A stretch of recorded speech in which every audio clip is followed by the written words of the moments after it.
Probably the same as anybody, just figuring out ways to make people come to the shows and figuring out ways to make people still want to listen to your records and, all the normal things that I think most bands go through,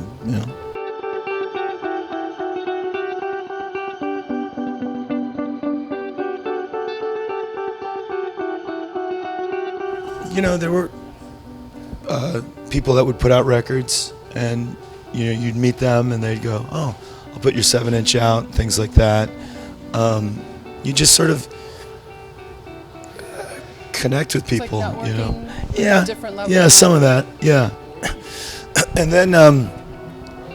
then you just kind of like sort of look at what other people are doing, and if you like what they're doing, you send them your stuff.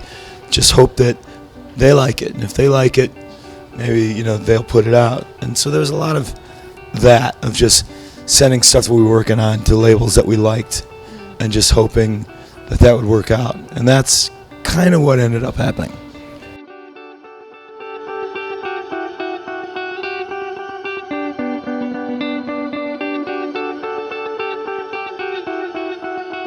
We had sort of booked the time in the studio before we even really had the songs, and I thought we were sunk. I thought we were in big trouble, and turned out we had all the songs, and they were on my phone, and the record was pretty much there. It was just sort of, you had to sort of go looking for it, What I do and what is really helpful is even if it's during sound check, if there's a riff and I'm playing it, I'll record it, and then I'll forget about it, and then I go through and listen to everything that we've done throughout the past year, and there's a record there.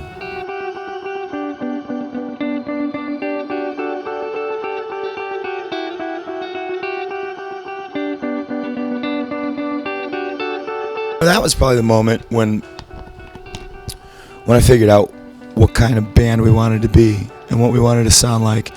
Because before that, there was a lot of fumbling around and messing with different styles and, having different personalities in the band and not really knowing what to do. And then when we played that show and just the energy of it, and, it was a punk rock show in a VFW hall, and that was pretty much it. There was that energy that we got hooked on, and everything just kind of clicked.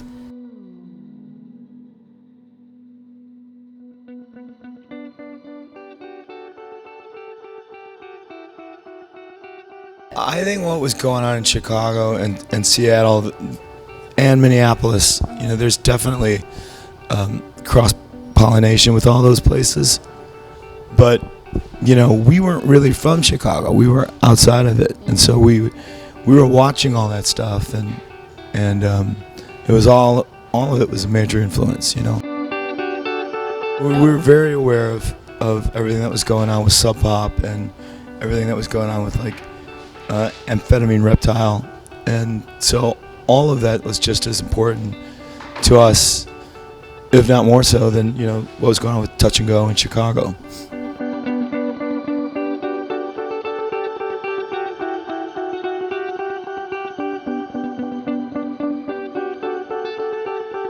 I'm a huge fan of the first two REM records, and they were both done in Charlotte at Reflection. So you had that opportunity, and you were just I'm going. Yeah, and so the guy that we were working with, Steven Hagler, he'd done a lot of work there, and he still might be living in Charlotte, but he definitely was living in Charlotte at the time. So he wanted to work there. He suggested it, and when I found out that that's where they did Murmur and Reckoning, I was like, yeah, definitely, I want to do it there.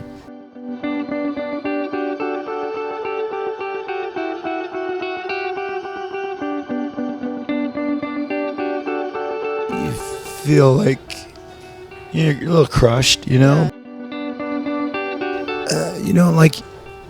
by the end of it, we were mixing it, and I had heard Shudder to Think's major label debut record, and I just thought that was so much better than ours. And so even then I was kind of even before the record came out, I almost wish that we could have done it over, you know, but it was just too late. I almost was glad that so few people heard it because I didn't want that to be their first impression of us.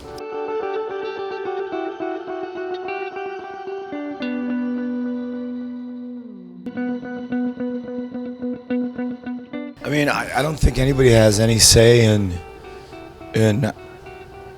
how people are going to respond. You know what I mean? I mean, no. I certainly thought, like, say on that record, I thought Eddie Vedder would be the big single on that record.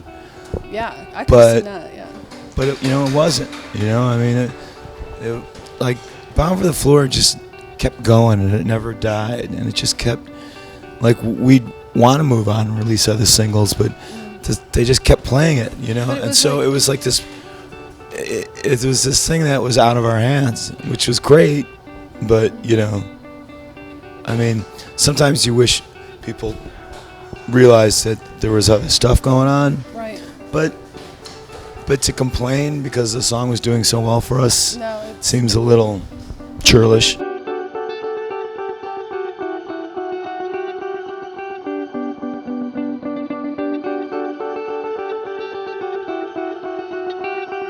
Honestly, I tried to have as much fun as possible, but sometimes I look back at some of that stuff and I go, oh, we should have enjoyed it even more, and that sucks a little bit.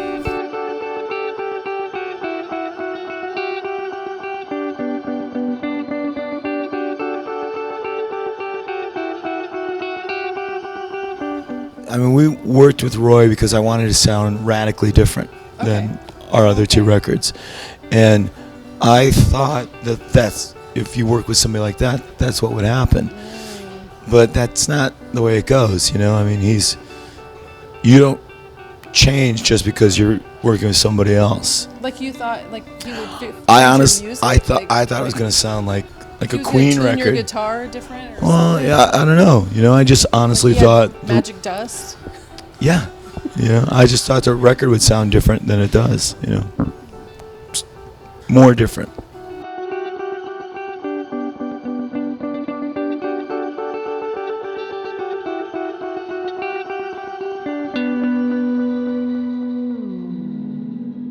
I had written like a couple of songs for the soundtrack, and the guy who was putting the soundtrack together decided that he liked Sling Blade. I mean, the Smothered in Hugs cover, and then that started a whole war with the people who were making it, and they didn't want it on there, and he insisted on it, and then they started, like, Daniel Lanois started trash talking us, and I had no idea what was going on, and they had sent me a rough cut of the movie, and I really liked it. I wrote some songs. Because Finding Good was going to be on there, right? There was an early version of Finding Good, and there was an early version of Lucky Time that was for that record. And there's a song on the Scott Lucas and the Married Men record, There You Are.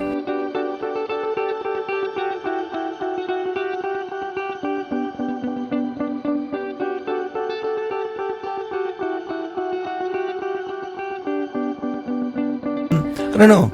I honestly don't know how those things work. They just picked it up. They were probably just looking for music, and we sent them that, and that's about it. Pretty cool. I mean, it's because then you got your own channel on the Chinatown Wars. There must have been somebody that like Blake and Mike knew that they were able to submit the song and they'd use it.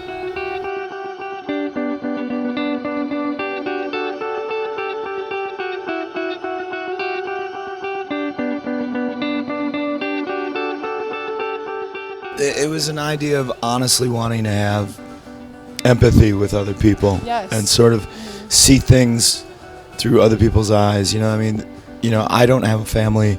I'm not a bartender, but there's songs on there that are about things like that, and I really wanted to make, because the record before that and the Married Men record, it's all been about like me and my pain and all that crap.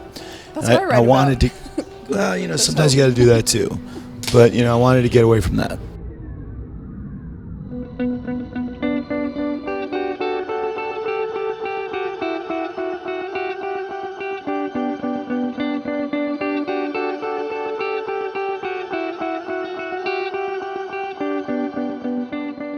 Sometimes people do crazy things. Sometimes people are very drunk.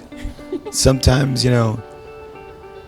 people, there's, I get this a lot where people will tell me about the first time they've seen us. Be like, I saw you open up for Stone Temple Pilots, and it's like, you start to wonder how many times you can hear that story. Yeah. But it's just people trying to sort of connect with you in a way, and it doesn't always work, but I appreciate it in every way,